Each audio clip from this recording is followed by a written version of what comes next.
નમસ્કાર મિત્રો, ગુરુ પૂર્ણિમાની બધા લોકોને ખૂબ ખૂબ શુભકામના. મિત્રો, ગુરુ એક એવું પાત્ર છે. સામાન્ય રીતે બધા માણસોની શું માન્યતા હોય કે ગુરુ એટલે મારા કરતાં જરાક અલગ ટાઈપનો હોય, અલગ ટાઈપના કપડાં પહેરતો હોય, અલગ ટાઈપનું રહેતો હોય, ખાતો હોય, પીતો હોય.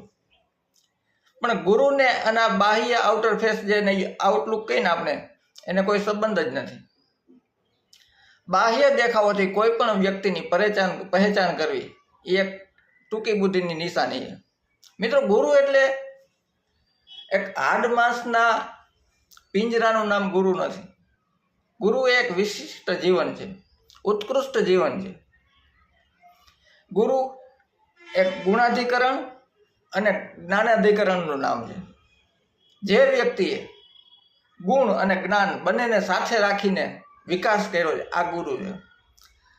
તમે સામાન્ય રીતે જુઓ તો આ બે વસ્તુ એક વ્યક્તિમાં નહીં જોવા મળે, ગુણ અને જ્ઞાન. જ્ઞાની હોય એ ગુણવાન હોય જેવું નથી, એ નાલાયક હોઈ જ શકે. રાવણની પાસે પુષ્કળ જ્ઞાન હતું પણ એ રાક્ષસ હતો. અને ગુણવાન હોય એની પાસે જ્ઞાન હોય જ આવું નથી.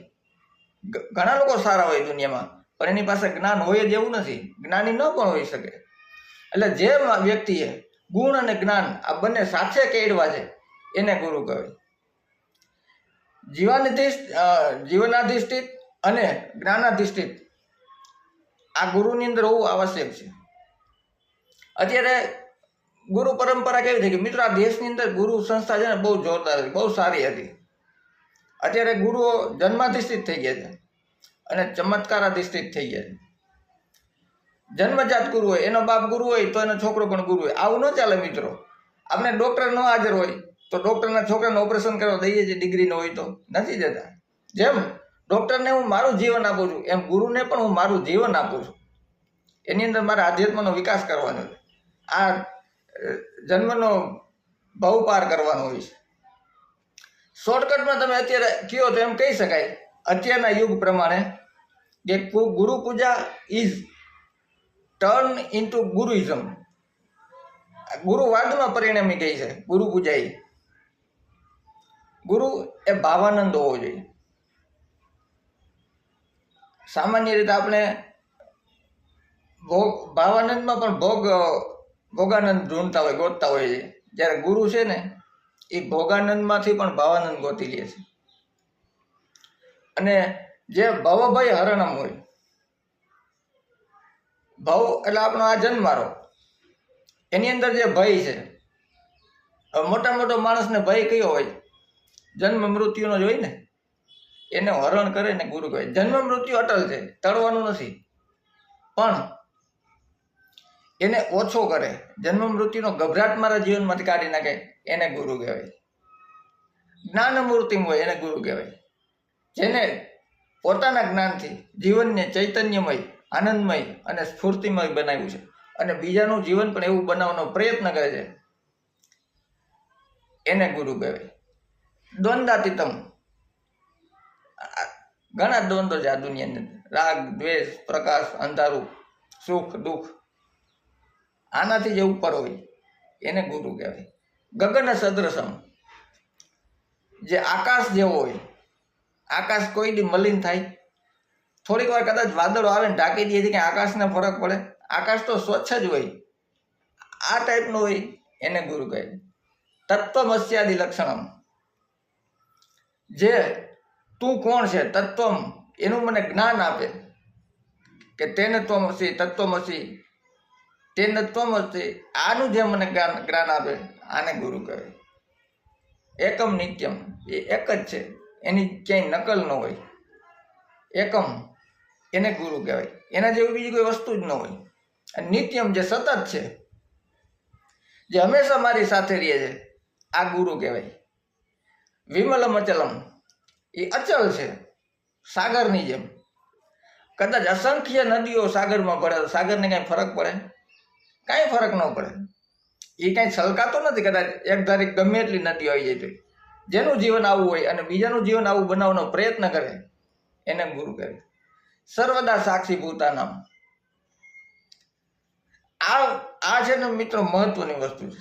સામાન્ય રીતે આપણા જીવનમાં શું હોય?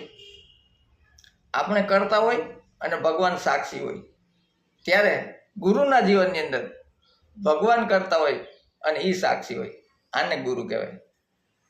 પાવાતીતમ ત્રિગુણ રહિતમ, જે ત્રિગુણો છે રજસ તમસ ને સત્વ, આનાથી જે ઉપર છે એને ગુરુ કહેવાય. આવું એક સરસ મજાનું કોઈ શિષ્ય એના ગુરુ માટેનું વર્ણન કરે છે, બહુ સરસ છે કે આનાથી આપણે ખબર પડે કે ગુરુ કોને કહેવાય. અત્યારે તો ગુરુઓ કેવા છે, ચાલ હું તને શીખડાવું એમ કહે. મિત્રો, ગુરુ એમ ન કે હું તને શીખડાવું. ગુરુ શિષ્યને ક્યારે શીખડાવી દે એ પણ ખબર ન પડે શિષ્યને, અને શિષ્યને આવડી જાય. ગુરુ અને શિષ્ય જ્યારે બાજુમાં બેઠા હોય અને હૃદયથી વાત કરતું હોય, એને ગુરુ શિષ્યનો સંબંધ કહેવાય. ગુરુ કહે નહીં હું તને શીખડાવું એમ. એક રામાયણનો પ્રસંગ લઈ લઈએ આપણે, વિશ્વામિત્રનો. જ્યારે વિશ્વામિત્ર યજ્ઞનું રક્ષણ કરવા માટે દશરથમાં આવે છે રામને માગવા કે અમારે તમે રામને આપો, અમે રક્ષણ કરીએ. દશરથ કે હું આવું, રામ શું? પણ દશરથ નહોતો જોઈતો વિશ્વામિત્ર, રામ જ જોતા હતા. આમાં તમે જોજો કેટલી દીર્ઘ દ્રષ્ટિ છે વિશ્વામિત્રને. અને વિશ્વામિત્રને લોકો ઓળખવામાં બહુ ભૂલ કરે. વિશ્વામિત્ર એટલે એક હાલતી ચાલતી વિશ્વવિદ્યાલય કયો તમે કહી શકાય, હાલતી ચાલતી યુનિવર્સિટી હતી. એવડો જ્ઞાનનો ભંડાર હતો. એ રામને એમ નથી કહેતા કે હું તમને તમારા છોકરાને ભણવા લઈ જાઉં. વિશ્વામિત્રને ખબર હતી કે આ અસંખ્ય રાક્ષસો થઈ ગયા છે પૃથ્વી ઉપર, અને આ રાજકુમાર જો રાજમહેલમાં બેઠા રહેશે, ઓરેન્જ જ્યુસ પીતા રહેશે, તો સૃષ્ટિનું કલ્યાણ કેમ થાય? એટલે રામને લઈ જાય. અને ચાલતા ચાલતા જતા હોય અને રામ પૂછે, ગુરુજી આ શું વૃક્ષ છે? એટલે વિશ્વામિત્રનું વર્ણન કરે અને ઔષધિ જ્ઞાન એમાંથી ચાલુ થાય.